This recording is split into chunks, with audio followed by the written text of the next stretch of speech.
Salut tout le monde, c'est Josh. Donc aujourd'hui on se retrouve pour une nouvelle vidéo et là on fait la review du chapitre 96 de One Punch Man. Et purée, quel chapitre encore! C'est un truc de ouf niveau visuel, de la vitesse, de la profondeur, du combat, en veux-tu, en voilà, de l'émotion au niveau des visages des personnages, de la pression, tu sens la pression des personnages. C'est un truc de ouf. Niveau visuel, Yusuke Murata, pépite, je te dis tout de suite, c'est une pépite. Bon, alors, on s'est arrêté à la transformation des deux shinobi qui sont transformés en monstres, donc qui sont passés du rang démon à rang dragon. Et le chapitre a commencé, en fait, il m'a fait peur ce chapitre. Parce qu'au début, la transformation des monstres, je m'attendais voilà, que les monstres soient au-dessus de Flash. Ça, c'était un peu évident, un petit power-up, ça c'est normal, c'est dans la base des shonen. T'as un petit power-up, donc t'es un peu plus fort. Mais en fait, ce power-up, oh, j'ai eu du mal à dire, n'a rien servi en gros. Flash a un niveau, mais de ouf, sérieux. Il a vraiment un niveau de ouf.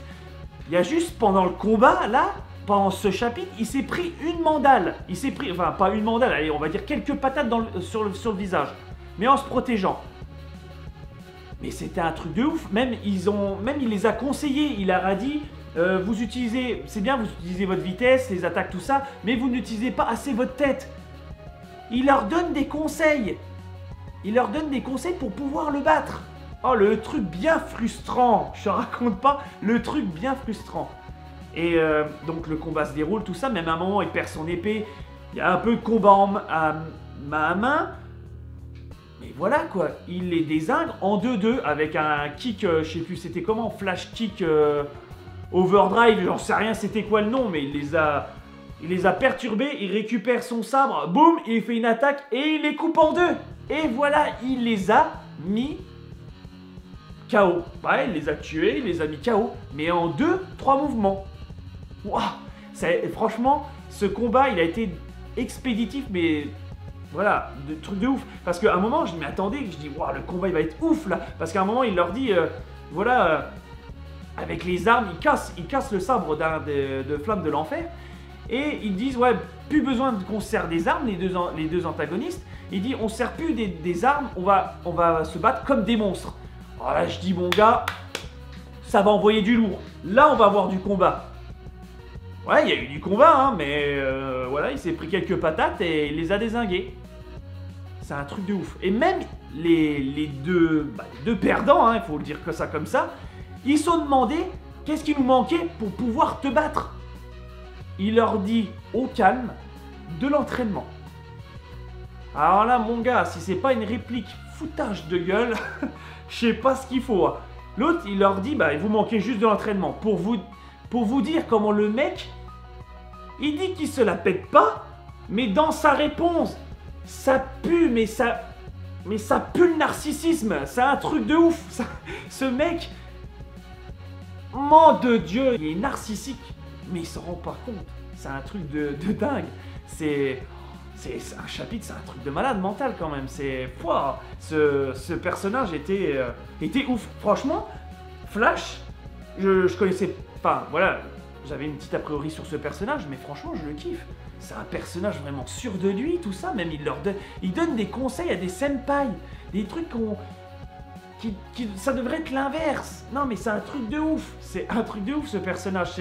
Il m'a retourné le cerveau parce que c'est un personnage tellement sûr de lui et tellement sûr de son entraînement. Même il le dit, je me suis entraîné, j'ai pas lâché, je me suis donné le maximum de moi-même pour avoir ce niveau. C'est un truc de ouf. C'est un truc de ouf. Il est vraiment confiant en ses capacités. Il le dit, il faut avoir confiance en ses capacités. Même il l'a dit, même si vous vous transformez en monstre, tout ça, j'arriverai à lire vos attaques. J'ai jamais vu un mec aussi sûr de lui. Dans la vraie vie et dans les mangas, c'est la première fois que je vois ça. C'est un truc de ouf. Franchement, ce chapitre était aussi dingue que celui d'avant. Mais bon, voilà, il n'y avait pas autant de pages, mais vraiment bien. Vraiment bien. Mais la fin de chapitre casse un peu le personnage. Parce que, tu vois, il est sûr de lui, tu vois, beau gosse, tout ça. Il dézingue deux monstres de niveau dragon. Et pendant le combat, bah, il a perdu son petit récepteur qui était donné par... oh, je sais plus comment il s'appelle, là, le génie, là, de... Et le petit empereur, voilà, le petit empereur qui lui donne le badge, tu vois, pour appuyer, pour savoir où ils sont. Ah, voilà, bah, il l'a oublié, il l'a perdu pendant le combat. Donc il se retrouve vraiment tout seul. Et ça se finit comme ça le chapitre. Bon, alors, pour la suite, j'espère... Bon, je pense qu'on va être encore sur les autres classes S, donc des combats de classe S contre des autres monstres. Je pense de même envergure, hein, parce que l'autre, je pense, le gros sac, là, celui qui bouffe tout le temps, je pense qu'il va se taper un monstre qui est dans le même délire, hein, qui aime bien bouffer ou qui aime bien bouffer n'importe quoi. Ça va être sûr et certain. Mais, j'espère dans le prochain chapitre qu'il y aura une petite apparition de Garou, ça serait cool. Franchement, une petite apparition de Garou, ça je dirais pas non. Ça, franchement, voilà. Ça serait sympa. J'espère que cette vidéo vous aura plu. Donc, un petit commentaire pour dire ce que vous avez pensé de ce chapitre. Un like pour soutenir la chaîne. Et moi, je vous dis au prochain chapitre.